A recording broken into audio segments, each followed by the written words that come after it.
The government is not willing to entertain Cairn India's request to start exporting crude from its oil blocks in Rajasthan. The centre today informed the Delhi High Court, which is hearing the exploration major's plea, that the national policy clearly states that crude cannot be sold outside India till domestic demand is met, an argument which hasn't found favour with the company. Ashmit, who was in the courtroom, joins us now with the details. Ashmit, what is Cairn's counter-argument?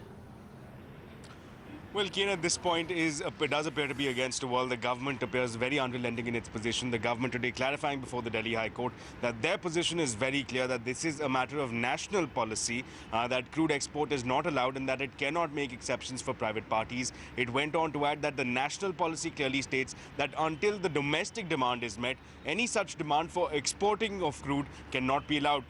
Cairn, of course, has countered that by arguing that, one, the government has not exhausted its quota of sapping up the crude that has been produced by the Cairn fields, one, and two, that there are already instances of companies such as government-owned companies such as IOC exporting crude. So citing both these cases, they have put forth their case before the Delhi High Court. The issue, of course, broadly here is that Cairn, the oil that they're generating, the oil that they're extracting from the Rajasthan fields, Cairn's argument is that they are obliged, they are under the PSC, the production sharing contract, obliged to sell a certain share of the total extracted crude oil to government-owned companies. Their argument is that in case the government-owned companies are unable to exhaust that quota, then the balance of this remaining quota should be allowed either one to export or two sell to domestic companies and international prices. The Delhi High Court will be adjudicating on the matter. It will be taken up on February 26th.